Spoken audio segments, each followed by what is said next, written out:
거기 가면 IYS 시청자 여러분, 2021년 12월 20일 월요일 오후 2시 109차 방송을 시작합니다. 거기 가면 IYS는 나가자 세계로라는 깃발을 높이 들고 세계 시민의 기치 아래 진실과 정의를 바탕으로 세계 평화와 인류 공영 그리고 한반도 평화 통일을 지향합니다. 오늘은 69번째 나라로 징기스칸의 나라, 초원의 나라 몽골로 여러분과 함께 떠납니다. 몽골은 수도가 울란바토르인데요. 울란바토르는 붉은 영웅이라는 뜻입니다. 면적은 157만 제곱킬로미터로 우리 대한민국의 16배인데요. 인구는 340만 명, 대한민국의 16분의 1입니다. 면적은 16배가 높고 대한민국보다 인구는 16분의 1분이 안 됩니다. 국민소득은 4,500불 정도이고요. 독립일은 1911년 12월 29일입니다. 언어는 몽골어와 러시아가 통용되고 있습니다.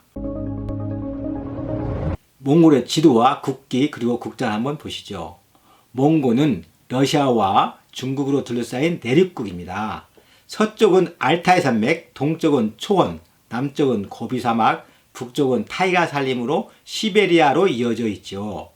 연평균 강수량이 불과 200mm 이하로 고비 사막이 펼쳐져 있었는데 이 고비 사막은 중국과 한국에 영향을 끼치는 황사의 진원지입니다. 세계에서 소련에 이어 두 번째로 1921년에 공산 사회 국가가 되었고요. 그렇지만 1991년에 세계에서 맨 처음으로 사회주의 국가를 포기했습니다. 1206년 칸에 오른 징기스칸은 세계 최대제였고 매년 7월에 활, 씨름, 말타기 등 나담축제가 열려 몽골족의 결속을 다지고 관광객을 끌어들이고 있습니다. 구리, 금 등 자연 자원이 풍부하여 성장 가능성이 많고 우리나라와는 몽골 반점이 있어 인종적으로 가장 가까운 민족입니다. 이 국기에 있는 적색은 몽골인의 강인함과 청색은 영원한 푸른 하늘, 노란 문양은 몽골의 국가의 상징인 소연보입니다. 국장에는 불교 영향으로 주변에는 영혼을 의미하는 띠와 중앙 상부에 불교 세 가지 보석, 중앙 아래에는 법륜이 들어있고 세계를 제패한 몽골 기병의 모습이 그려져 있습니다. 먼저 시로 노래하는 세계 여행에서 몽골 시 한 편을 소개합니다. 징기스칸은 아래 몽고여 초원을 바람같이 말달려 칼 한 벌 휘두르니 온 천하가 복종하네. 우주의 지배자 징기스칸 만세. 알타이에서 고비사막, 동초원에서 서타이가 살림. 칸의 후예들 염소 양 풀 먹이며 게르를 세우네. 날개 잃은 비천마 공주 있는 곳 그 어디 매냐. 마두금으로 태어나 남의 간장 다 녹이네. 붉은 영웅 시민들이여 세계에서 두 번째 공산사회국가 맨 먼저 공산사회 포기했네. 자유경제 일구네. 씨름과 활쏘리는 내가 천하제일 말타기는 신기로다. 해마다 7월이면 나담 축제 흥겨워라. 용감한 사람들이여 도르노누에서 후이퉁 어르길 정상을 바라보라. 다시 한번 초원을 날리자. 몽골의 번영과 세계 평화를 위해. 몽골은 고대로부터 몽골 초원에는 흉노, 돌골 등 여러 민족들이 나타났다가 사라졌습니다. 몽골족의 조상은 몽골 초원 동부에 존재한 동호족인데 이들은 흉노가 몽골 초원을 정복했을 때 또 돌골이 중국이죠. 유연을 정복했을 때부터 튀르키에 이적되어 있었습니다. 거라는 고구려의 지배하에 살고 있었으며 최근 몽골 다리강가에 고구려의 성벽과 고분이 발견되어 고구려인들이 몽골의 동부 지역도 지배했다는 사실이 드러났습니다. 1206년 보르진 태무진이 몽골 지역을 통일하고 크릴타이에서 징기스칸으로 즉위하면서 몽골 제국이 건설되었습니다. 이들은 유라시아를 가로질러 역사상 가장 큰 대제국을 건설하였으나 이후 원나라, 킵차크, 칸국 등 여러 나라로 분열되면서 14세기 말에 몽골 제국이 거의 대부분 소멸되었고, 청나라는 몽골의 세력을 견제하기 위해 몽골을 내몽고와 외몽고로 분리시켰죠. 1911년 중국에서 신해 혁명이 일어나 청나라가 멸망의 길로 들어서자 외몽골은 기회를 잡고 그해 12월에 제1차 혁명을 일으켜 자치를 중국으로부터 인정받았습니다. 1913년 티베트와 울란바토르에서 몽장조약을 체결하였고, 러시아에서 1917년에 10월 혁명이 일어나자 1920년에 국민당이 외몽고로 자치를 철폐시켰으나 그해 반중국 민족 해방을 목표로 몽골 인민당이 결성되었습니다. 1921년에 담린 수바타르가 혁명군을 조직하여 제2차 혁명을 일으켜 독립하였습니다. 1924년 11월 26일에는 정부 형태를 군주제에서 인민공화제로 고치고 국호를 몽골 인민공화국으로 정하고 세계에서 두 번째로 소련에 이어서 공산주의 국가가 되었습니다.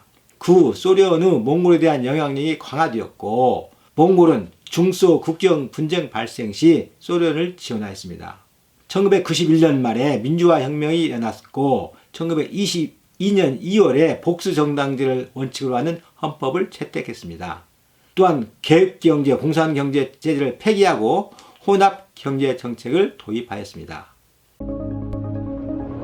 저는 1998년에 봉사사업팀장으로 하반기에 파견될 봉사단원들과 함께 김대중 대통령께 당시 출국 신고를 하는 청와대 영빈관 오찬장에서 그 김대중 대통령은 몽골과 우리나라의 역사 관계와 또 몽골의 오랜 민주투쟁 인사인 몽골 국회의장과의 자신과의 우정을 언급하면서 몽골 파견자들에게 각별한 관심을 표명하고 열심히 일하라고 격려했습니다. 그 당시 몽골은 공산주의를 포기하고 대의정치와 시장경제로 나아가고 있는 전환기로 경제적 어려움이 위중한 때였습니다.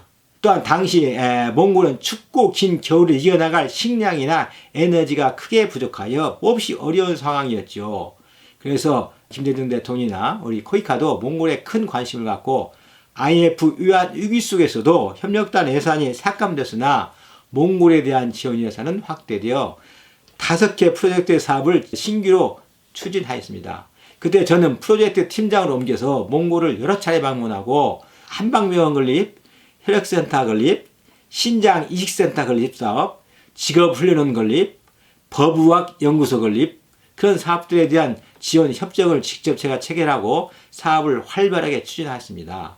그 당시 경희대 한의대 학장인 유봉아 박사, 후에 이명박 대통령의 지출가 되었죠. 한의사로서는 처음이었습니다. 또 김명재 신장학회 회장, 국립과학수사연구소장 이원태 박사, 또 적십자 혈액원장 등을 전문가로 제가 섭외해서 저와 같이 몽골을 방문하여 그곳 전문가들과 같이 열심히 일했습니다.